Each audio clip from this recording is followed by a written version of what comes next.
One of the people that I interviewed put this really well. They said, you know, Susan, in these matrix roles, they take a lot more finesse than force.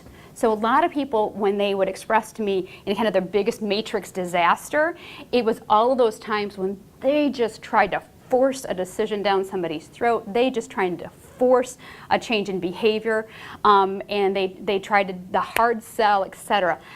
This takes a lot more finesse. So kind of like the martial arts of Jujitsu, you sometimes have to step back and kind of allow your opponent, so to speak, to go about their moves before you do anything. So it's a lot more pulling back versus meeting fire with fire, okay?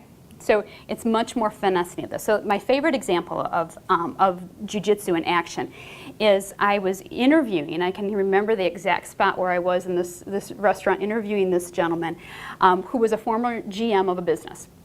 And he had a great story that he said, you know, we had a product that was kind of in my business, but kind of in another GM's business as well, right? So it was kind of not falling neatly into one person's shop or the other. It was kind of you know, kind of rested on both sides and rested on both boundaries.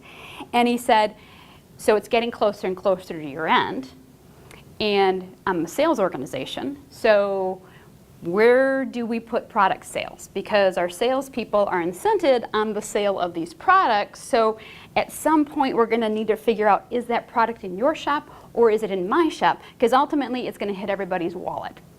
So they went through the analysis, and they had their Excel spreadsheets, and they had their PowerPoints. They were getting ready for a meeting with the other side, the other business. And the other business, I'm sure, was doing the exact same thing, you know, preparing their analysis, you know, really truly building their case as to why the product should rest in their house. And about halfway through the meeting of building the spreadsheets and the slides, Jim said, you know what, guys, is this really worth it? You know, we are spending an incredible amount of time and energy and organizational funds to make this argument.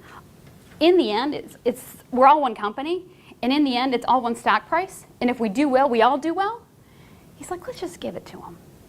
And his team, of course, was shocked, right? What do you mean you're going to give it to them? And so they walked into that meeting. You know, their team is loaded for bear, right? They've got their PowerPoints, they've got their Excels, they're ready to make the case.